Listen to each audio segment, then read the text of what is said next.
നമസ്കാരം, മലയാളി വാർത്തയിലേക്ക് സ്വാഗതം. കഴിഞ്ഞ ഒരു രാത്രി മുഴുവനും പലരും ഉറങ്ങിയിട്ടില്ല. അതായത് സുധാകരന്റെ നിലപാട് എന്തായിരിക്കും എന്നുള്ളതായിരുന്നു എല്ലാ ചാനലുകളുടെയും ചർച്ച.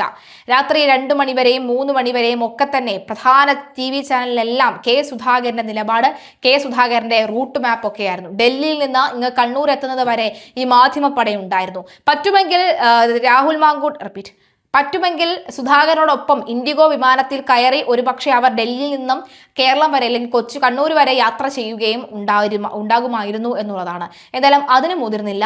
പകരം എയർപോർട്ടിൽ ഇറക്കി വിട്ടതിന് ശേഷം തിരിച്ച് എല്ലാവരും കൂടി കേരളത്തിലേക്ക് വരുന്ന അല്ലെങ്കിൽ കണ്ണൂരിലേക്ക് വരുന്ന ഒരു സാഹചര്യമാണ് ഉണ്ടായിരുന്നത്. എന്തായാലും രാഹുൽ മാങ്കൂട്ടം പറഞ്ഞതുപോലെ യഥാർത്ഥ പാർട്ടിക്കാരനാണ് സുധാകരൻ തെളിയിച്ചിരിക്കുകയാണ്. കാരണം പാർട്ടിക്ക് വിധേയനായി, പാർട്ടി പറയുന്നത് മനസ്സിലാക്കിക്കൊണ്ട്, പാർട്ടി പറയുന്നത് കേട്ടുകൊണ്ട്, പാർട്ടിക്ക് അടിമപ്പെട്ട് എന്ന് വേണമെങ്കിൽ പറയാം, പാർട്ടി പറയുന്നത് മാത്രം കേൾക്കുന്ന നല്ല അനുസരണയുള്ള പാർട്ടിക്കാരനായി സുധാകരൻ മാറുകയാണ്. കണ്ണൂരിൽ നിന്ന് മത്സരിക്കുന്ന കോൺഗ്രസ് സ്ഥാനാർത്ഥിയെ കണ്ട്, കോൺഗ്രസ് സ്ഥാനാർത്ഥിയെ സുധാകരനെ കാണാനായി വന്നിരുന്നു. അദ്ദേഹത്തെ കണ്ട് അനുഗ്രഹം വാങ്ങി ഇനി കണ്ണൂർ സ്ഥാനാർത്ഥിക്ക് വേണ്ടി, കോൺഗ്രസിലെ സ്ഥാനാർത്ഥിക്ക് വേണ്ടി വോട്ട് ചോദിക്കാനായി ഇറങ്ങും എന്ന് പറയുകയാണ്. കഴിഞ്ഞ ദിവസവും ഇത് തന്നെയാണ് രാഹുൽ മാങ്കൂട്ടത്തിന് പോസ്റ്റിലും തെളിഞ്ഞത്. എന്തിനാണ് പദവികൾ വേണ്ടല്ലോ, അങ്ങ് ഇവിടുത്തെ പ്രവർത്തകർക്ക് വേണ്ടി ഇറങ്ങുക, കേരളത്തിലെ അങ്ങോളം ഇങ്ങോളമുള്ള ജില്ലകളിൽ താങ്കൾ പോയി പ്രസംഗിക്കുക, ഇവിടുത്തെ പ്രവർത്തകർക്ക് ആവേശമാവുക, അല്ലെങ്കിൽ രക്തസാക്ഷികളുടെ സ്വന്തം നേതാവ് നിങ്ങൾക്കല്ലാതെ മറ്റാർക്കാണ് അത് ചെയ്യാൻ സാധിക്കുക എന്ന് രാഹുൽ ചോദിച്ചതുപോലെ, രാഹുൽ പറയുന്നത് പോലെയൊക്കെ കാര്യങ്ങൾ നീങ്ങുന്നു എന്ന് വ്യക്തമാകുന്നു. സുധാകരൻ നല്ലൊരു പ്രവർത്തകരായി, പ്രവർത്തകരെ നയിക്കുന്ന നേതാവായി മുൻനിരയിൽ തന്നെ ഉണ്ടാകുമെന്ന കാര്യത്തിൽ സംശയമില്ല. ഷുഹൈബും സജ്ലാലും ലോനപ്പിയും ബെന്നിയും ദാസനും വസന്തനും തൊട്ട് കണ്ണൂരിൽ മാത്രം എത്രയോ മനുഷ്യൻ കോൺഗ്രസിന്റെ മൂവർണ്ണക്കൊടി പിടിച്ചതിന്റെ പേരിൽ രക്തം തേവി ജീവൻ വെടിഞ്ഞയാളാണ് ഈ പ്രസ്ഥാനത്തിന് ജീവൻ നൽകിയത്. കണ്ണൂരിലെ ആ രക്തസാക്ഷികളുടെ നേതാവാണ് പ്രിയപ്പെട്ട സുധാകരേട്ടൻ. ആ രക്തസാക്ഷികളുടെ മാത്രമല്ല, കേരളത്തിലെ ഉഷിരുള്ള പ്രവർത്തകരുടെ ഊർജ്ജമാണ് നിങ്ങൾ.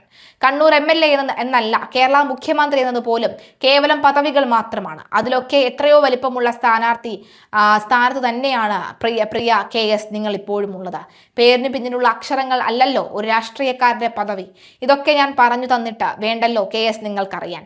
ജീവൻ വേണേൽ തന്നേക്കാം എന്ന് പ്രവർത്തകർ താങ്കൾക്ക് വേണ്ടി മുദ്രാവാക്യം വിളിച്ചത് അലങ്കാരികമായിട്ടല്ല, അത് അർത്ഥവത്തായത് അങ്ങനെ തന്നെയാണ്. ഒരു പദവിയുമില്ലാതെ ഒരു മൂവർണ്ണക്കൊടിയും പിടിച്ച നിങ്ങൾ കാസർഗോഡ് നിന്നും ഒറ്റയ്ക്ക് യാത്ര തിരിച്ചാൽ ആ യാത്ര തിരുവനന്തപുരത്ത് എത്തുമ്പോൾ ഒരു ജനസാഗരമാകും. നിങ്ങൾക്ക് പ്രാണൻ പകുത്തു നൽകിയ പ്രവർത്തകരെ നിങ്ങൾക്ക് അറിയില്ലേ അതൊക്കെയും പക്ഷേ കോൺഗ്രസ്സുകാരനായ ഞങ്ങളുടെ സുധാകരേട്ടനോടുള്ള സ്നേഹമാണ്. അങ്ങനെ ജീവൻ തുല്യം അങ്ങയെ സ്നേഹിക്കുന്ന ഞങ്ങൾ കോൺഗ്രസ് പ്രവർത്തകരെ അങ്ങ് സങ്കടപ്പെടുത്തരുത്. അങ്ങേക്കെതിരെ പ്രവർത്തിക്കേണ്ടി വരുന്ന ഒരു സാധാരണ കോൺഗ്രസ് പ്രവർത്തകന്റെ മാനസികാവസ്ഥ ഒന്ന് ആലോചിച്ചാൽ തന്നെ ഈ വാർത്തകൾ കേൾക്കുന്നതൊക്കെ കള്ളമാണ് എന്ന് അങ്ങേക്ക് പറയേണ്ടി വരും. കണ്ണൂരിൽ അങ്ങാണ് സ്ഥാനാർത്ഥി എന്ന നേതൃത്വം പ്രഖ്യാപിച്ചാൽ ആഹ്ലാദത്തോടുകൂടി ഞങ്ങളത് ഏറ്റെടുക്കും. അത് അല്ലെങ്കിൽ അങ്ങ് നയിക്കണം. കണ്ണൂരിനെ മാത്രമല്ല, കേരളത്തിലെ പ്രവർത്തകരെ, അങ്ങ് കേരളം മുഴുവൻ നടന്നു പ്രസംഗിച്ച പ്രവർത്തകരെ ആവേശപ്പെടുത്തണം.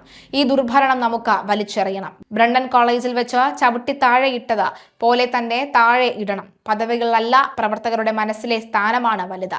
രക്തസാക്ഷികളുടെ നേതാവിന് രക്തസാക്ഷികളെ വേദനിപ്പിക്കാനാകില്ല തീർച്ച എന്ന് പറഞ്ഞുകൊണ്ട് രാഹുൽ പറഞ്ഞ പോലെ തന്നെ കാര്യങ്ങൾ വന്നു നിൽക്കുന്നു എന്ന് വ്യക്തമാവുകയാണ്.